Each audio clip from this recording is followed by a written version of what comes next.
ദുരന്തമുഖത്ത് നിന്നും അതിസാഹസികമായി രക്ഷപ്പെട്ട ഒരു കുടുംബമുണ്ട് അരവറ്റ ക്യാമ്പിൽ. ജീവൻ രക്ഷപ്പെട്ടെങ്കിലും മുന്നോട്ട് ജീവിതം ഇനി എങ്ങനെയെന്നുള്ള ആശങ്കയിലാണിവർ.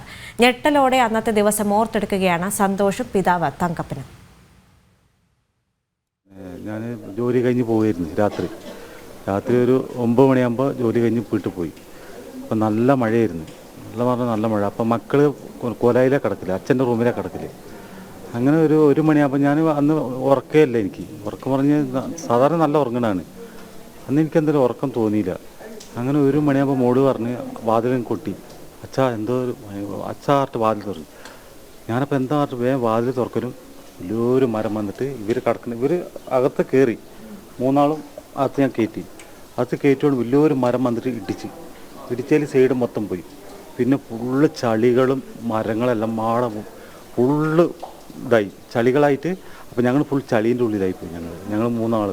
അപ്പോൾ ഞാനും ഇവരെ 3 ആൾ പിടിക്കുന്നുണ്ട്. ഇങ്ങനെ പിടിക്കുമ്പോൾ ഈ വെള്ളം ഇങ്ങനെ ചുവറ്റി ഞങ്ങൾ കൊണ്ടുപോകുക. അപ്പോൾ ഞാൻ ചുമര് ചവിട്ടിയിട്ട് വീണ്ടും ബാക്കോട്ട് ഇങ്ങനെ വരും.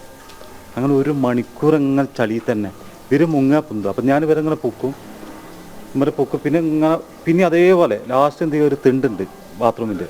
അപ്പോൾ ഒരാളെ പതുക്കെ തിണ്ട് കയറ്റി, ഒരാളെ. പിന്നെ 2 ആളല്ലേ, പിന്നെ 2 ആളിങ്ങനെ ചുയറ്റാൻ തുടങ്ങി. പിന്നെ എന്ത് ചെയ്യും, രണ്ടാൾ തിണ്ട് കയറ്റി. പിന്നെ പെണ്ണുങ്ങൾ മെല്ലെ കയറ്റി. അപ്പോൾ ഇതിന് വെള്ളം ഫുള്ളായി. അങ്ങനെ കുറച്ചിപ്പോൾ വാതിലൊക്കെ അടഞ്ഞ്. അങ്ങനെ ഞാൻ പതുക്കെ എന്ത് ചെയ്യുക, അപ്പോൾ മഴ കുറച്ച് വാതിൽ മെല്ലെ ഞാൻ തുറന്നു. അപ്പോൾ ചളികളിങ്ങനെ പോകാൻ തുടങ്ങി, ചളികൾ. അപ്പോൾ ചളി ഇങ്ങനെ പോകാൻ തുടങ്ങി, കല്ലും ചളിയൊക്കെ. പിന്നെ അടുക്കള വാതിൽ പതുക്കെ തുറന്നപ്പോൾ ചളി പോകും. അപ്പത്തിന് ഞാൻ ഇവരെ വിളിച്ചതിൽ അവിടെ വലിയ മരം തട്ടിയിട്ട് ഞാൻ വീണ്. വലിയൊരു മരം ഉണ്ടായി, ശ്രദ്ധിച്ചില്ല, ഇരുട്ടല്ലേ. വീണതിൽ 2-3 വീഴ്ച വീണ്. എന്നിട്ട് വരെ പിടിച്ചിട്ട് ഞാൻ എന്ത് ചെയ്യും, റോട്ടിൽ കൂടെ പറഞ്ഞാൽ എത്ര പൂന്ത് അവിടെ ഫുള്ള് 3 ആളും പൂന്തി ഇങ്ങനെ നടക്കുക, കയ്യുത്തി കാലുത്തി. അവിടെ ഒരു റിസോർട്ടിൻ്റെ മേലെ രാത്രി ഒരു 1:30-2 മണിയാകുമ്പോൾ റിസോർട്ടിൻ്റെ മേലെ പോയി.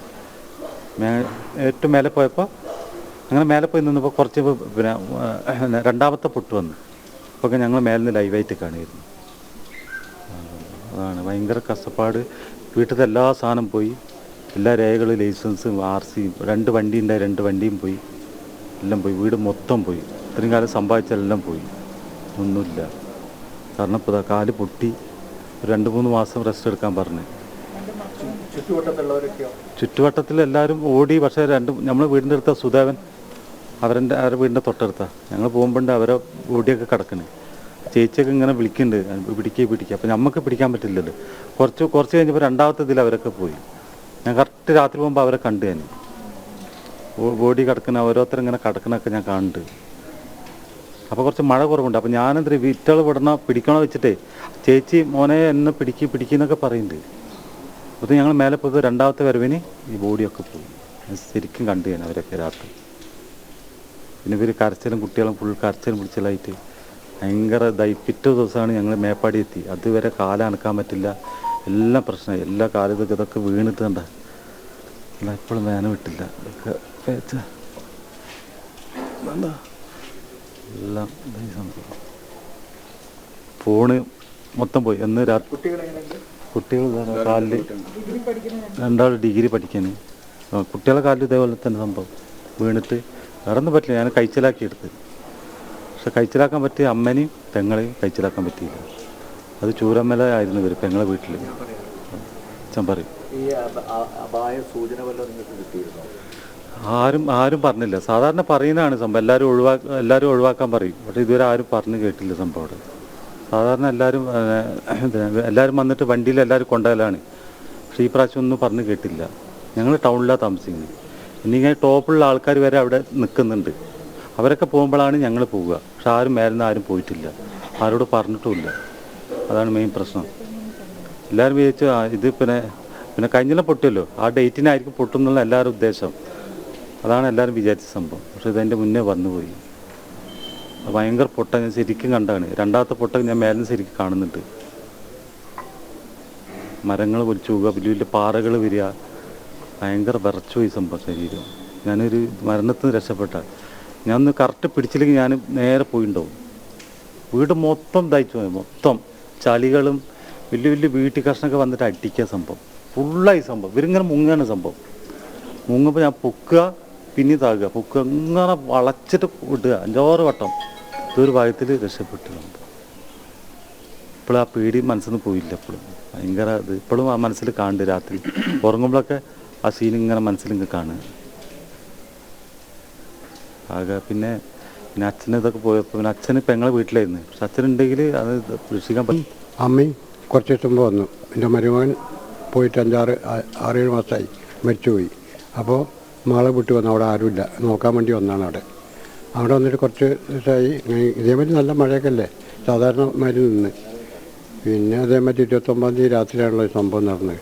അപ്പോൾ സാധാരണ എന്ന് വിചാരിച്ചു. അപ്പോൾ ഞാൻ എൻ്റെ മരുമകൻ്റെ വീട്ടിലാണ് മകൾ ഉള്ളത്. മകളുണ്ട്, ഒരു കുട്ടിയുണ്ട്. അന്ന് രാത്രി ഇതേമാതിരി പൊട്ടുന്ന സമയത്ത് ഞാനും എൻ്റെ ഭാര്യയും താഴെ കിടക്കണം. താഴെ കട്ടിൽ മേലെ മകളും കുട്ടി കിടക്കുന്നുണ്ട്. മകൾ കിടക്കുന്നുണ്ട്. ഇവിടെ പെട്ടെന്ന് എന്തോ ഒരു ഒച്ച, ഭയങ്കര സൗണ്ടിൻ്റെ ഒച്ച കേട്ട്, മഴയും ഒച്ചയും. അപ്പോൾ പെട്ടെന്ന് വാതിൽ വീണ്. പുറത്ത് വാതിലുണ്ടാവും, നല്ല ഭിറ്റുള്ള നല്ല വീടാണ്. വാതിൽ വീടുമ്പോൾ ചളിയല്ല എന്ന് പറഞ്ഞാൽ ഞാനും അമ്മയും വെള്ളത്തിനടിയിലാണ്. വെള്ളം മണലും എല്ലാം കൂടി ഒന്നായിട്ട് ചേറി പുറഞ്ഞിട്ട് ആകെ കറണ്ടുമില്ല, ഒന്നുമില്ല, വെളിച്ചമില്ല, ഫോണുമില്ല, ഒന്നുമില്ല. എന്നിട്ട് അപ്പോൾ അവർ ഇറങ്ങി താഴേക്ക് വരാൻ പറ്റില്ല. അവർ വന്നു. അപ്പോൾ അവർ പറയാൻ ഞാൻ അടുത്ത വീട്ടിൽ പോകാൻ തിരുക്കായി സൗകര്യൻ്റെ വീട് ഒരു ഇവിടുന്ന് 10-15 മീറ്റർ ഉണ്ട്. അവിടെ പോകാറുണ്ട്. നല്ല വാർപ്പിടാം, ചേട്ടൻ്റെ വീട്ടിൽ പോകാറുണ്ട്. എല്ലാവരും അവിടെ പോകണേ. അപ്പം മെല്ലെ തപ്പിയിട്ട് അവർ പോയി. പിന്നെ ഞങ്ങൾ ഒറ്റയ്ക്കല്ലുള്ളൂ. അപ്പോൾ ഞാനും അമ്മയും കൈ പിടിച്ചിട്ട് ഇരുട്ടത്ത് തപ്പിയിട്ട് മരങ്ങളും കണ്ണി കണ്ട എല്ലാ സാധനമുണ്ട്. മെല്ലെ തപ്പി ഒരു നിർണയത്തിന് ഇങ്ങനെ പോയിട്ട് ഞാനവിടെ പോയിട്ട് പിന്നെ അതിൻ്റെ ഉള്ളിൽ ലൈറ്റ് കണ്ണുണ്ട്. അവിടെ 5-8 ആൾക്കാർ രക്ഷിക്കാൻ വേണ്ടി വന്നു. നല്ല വീടാണ്, ചേട്ടൻ്റെ വീടാണ്. അവിടെ പോയി എന്നെ കണ്ടപ്പോൾ എന്നെ വിളിച്ച് അതിൻ്റെ ഉള്ളിൽ ഒരു കട്ടിലിട്ട് തന്നു. ഒരു റൂമിൽ കട്ടിലിൽ ഞാൻ കിടന്ന്. എൻ്റെ അമ്മി എൻ്റെ അടുത്തുണ്ടായി, എൻ്റെ ഭാര്യ എൻ്റെ അടുത്തുണ്ടായി, മകളും എൻ്റെ അടുത്തുണ്ടായി. കുറച്ചും കഴിഞ്ഞപ്പോൾ ഭയങ്കര ദയമായി തന്നെ കുറച്ച് കട്ടിൽ പൊന്തുന്ന മാതിരി എനിക്ക് തോന്നി. അപ്പോൾ ഞാൻ എന്താ കട്ടിൽ പൊന്തുമായി തോന്നിയപ്പോൾ ഭയങ്കരതായി. എന്നിട്ട് ഞാൻ അങ്ങനെ ചുമരിപ്പോൾ വീണ് തോന്നി, ബാർപ്പൊക്കെ ഇപ്പോൾ വീണ് എനിക്ക് തോന്നി, മനസ്സിൽ തോന്നി. അപ്പോൾ നോക്കുമ്പോൾ എൻ്റെ ഭാര്യ എൻ്റെ മകളെ അടുത്ത് കാണുന്നില്ല. എൻ്റെ അടുത്തിരുന്ന് അവരെ കാണുന്നില്ല. അപ്പോൾ ഞാൻ എല്ലാ ദൈവങ്ങളും ഞാൻ വിളക്ക് വീട്ടിൽ കത്തിക്കുന്ന ആളാണല്ലോ എനിക്ക്.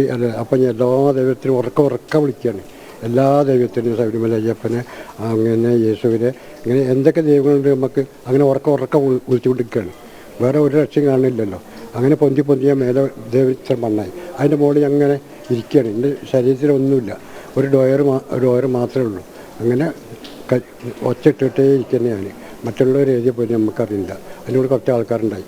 ഞാൻ അവിടെ നിന്ന് അനങ്ങാതെ ഇരുന്നു. ഇങ്ങനെ വരച്ചിട്ട് ഇരുന്നു. തണുത്തിട്ട് 2 മണിക്കൂറും അവൾ അങ്ങനെ ഇരുന്നു. ഇപ്പോൾ രാത്രി ആർക്കാണ്ട് വരാൻ പറ്റില്ലല്ലോ. 2 ഭാഗം പുഴ ഒഴുകല്ലേ, മരങ്ങളൊക്കെ അല്ലേ, ആർക്കും വരാൻ പറ്റില്ല. രാത്രിയല്ലേ, ഇരുത്തല്ലേ, അപ്പോൾ ആർക്കും അടുക്കാൻ പറ്റില്ലല്ലോ. ആ പുലർച്ചെ ആയപ്പോൾ എൻ്റെ മോൻ കുറച്ച് അപ്പുറത്താണ്, വിജയൻ എന്ന് പറഞ്ഞ ആളുണ്ട്. അവൻ്റെ അടുത്ത് വരെ വെള്ളം കയറിയിരുന്നു.